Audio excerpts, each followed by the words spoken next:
Welcome back, guys. It's Sunday, so it's time as usual for us to check in on our positions.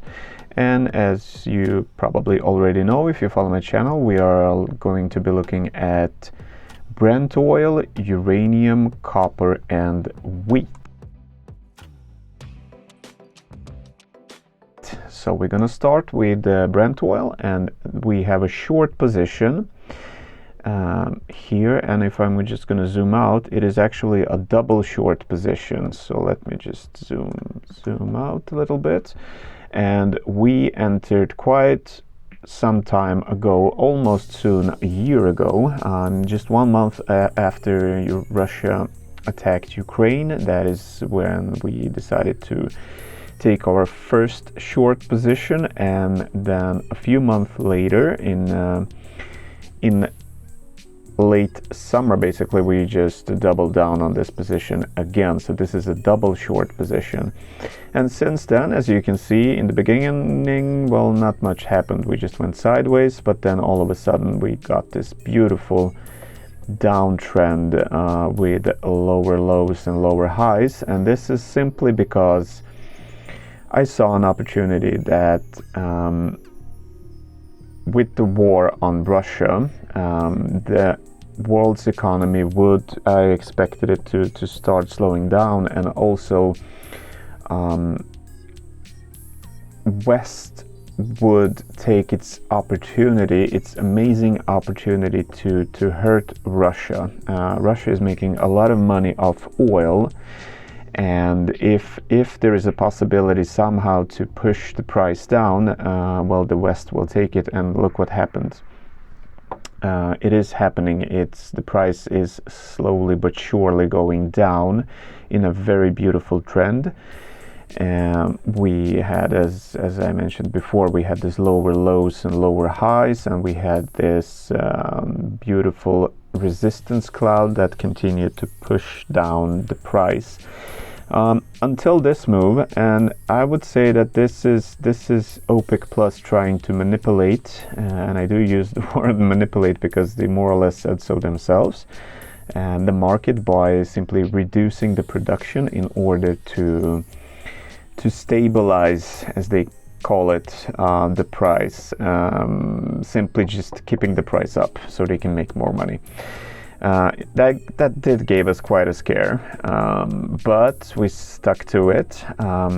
We did make this lower high, and as you can see, we didn't break it. We just went up against it one more time, so basically 2 times. And I did mention this, I mean, people are weird in this way. There's something magical with big round numbers, such as 100, for example. That's something for you to keep in mind when trading. These big numbers usually tend to act as massive support and or resistance, and in this case this was resistance. And look what happened. We went up to almost 100, and then we went down, and then we have again almost to 100, and then we continued down. The target is for us is quite low, all the way from, well, we're about to actually hit the first target, but it is within these Fibonacci retracement lines, so between $80 and $60. I do want to see us breaking through this last lower low. As of now, we're just at the spot. If we do bounce off, that means that there is a risk that we'll just go sideways for quite some time. So I would like to see us in the upcoming week to push even lower. Then we can have a reversal, and that is fine, because that's how a trend works. It goes down, it goes up, it goes down again, and then it goes up, and then it continues down.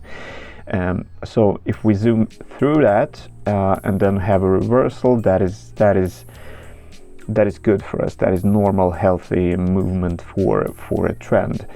But with that said, again, we have these 3 lines that indicate, well, more or less 3 levels of profit taking. Once we hit the first one, which is very soon, hopefully next week, we will be looking for a reversal. Once it's time for the reversal, we will take some of the money off the table. Not all of it, but that's up to you to decide how much, and even if you want to do it, of course. But myself, I will most likely be taking some of the money off the table. And then once we have the reversal, I will be looking to see what is going to happen next. Are we going to continue this expansive move all the way down to 1760? Well, if yes, then I will probably most likely take some money off the table again once we go down to 70, and then once more once we go down to 60.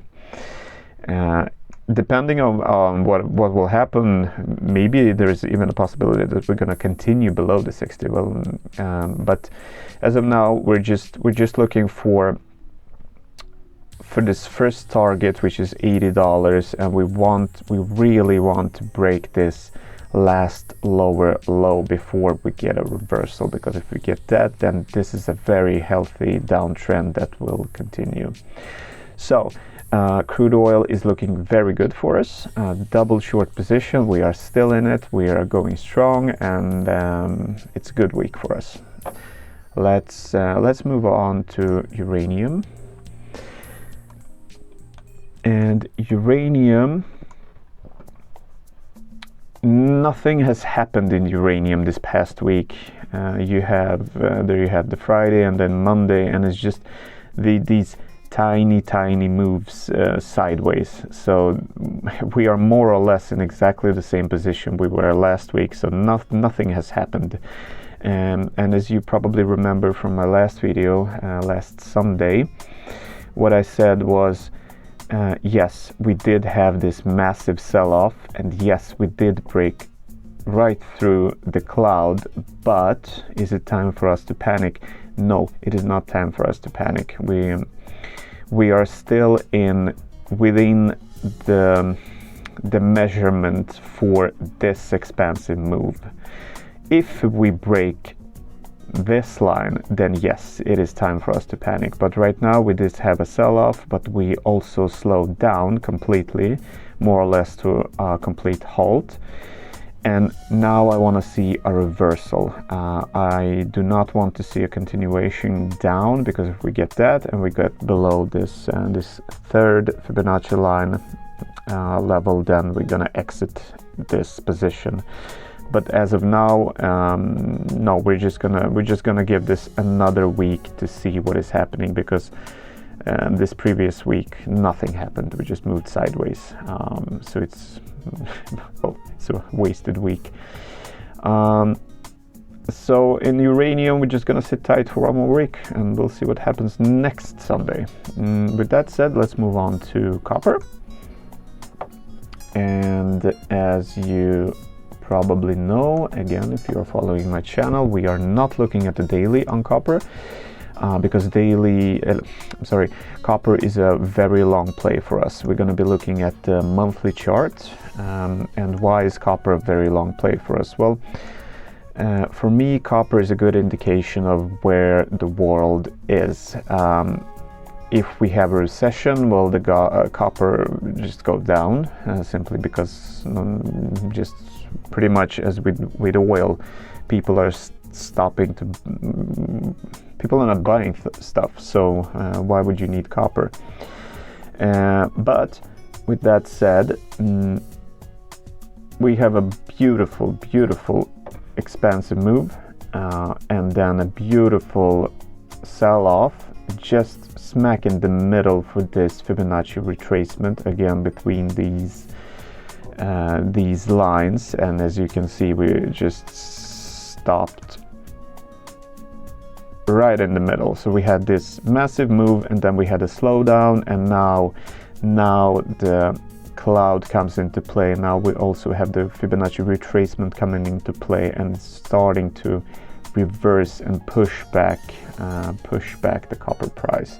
And again, this is a monthly chart, so remember that every one of these bars is 1 month. So it's going to take time for us to actually confirm a beautiful reversal. And once that is done, we're going all the way up here, and it is quite a move. If we're just going to measure it, so from here, well, let's do that from where we entered. I mean, as you can see, that is almost 50%. So it's if we get up there, or once we get up there, it is going to be a massive win for us. But it's going to take time. This is going to take months, perhaps even years. So you really need to be patient with copper. It is moving slowly. All right, and finally, guys, we have wheat. I'm just going to switch back to the daily. Now, wheat is going against us, and it's going against us badly, so I have actually abandoned this trade. I have taken a loss, and will be taking a loss, simply because, well, sometimes you're wrong. That's life. That's why you have risk management. As you can see, we had this beautiful expansive move, and then we had hit a reversal, the Fibonacci to this retracement levels, and as you can see, we did have a slowdown, so it was holding, the cloud was holding, the Fibonacci levels was holding. We gapped up, and then we just continued straight down, and this for me just makes this entire setup completely invalid, and I don't want to be a part of this anymore. So I'm just going to take those losses that I have and just forget about this trade. Perhaps find another trade, but we'll see. So wheat, I'm gonna take it off the list for next Sunday. There is no need for us to continue looking at it, and I will be most likely replacing it with S&P 500. If you want me to add something else to this list, just let me know and I will do so. All right, guys, that's your weekly update. Hopefully I hear from you again soon. Cheers.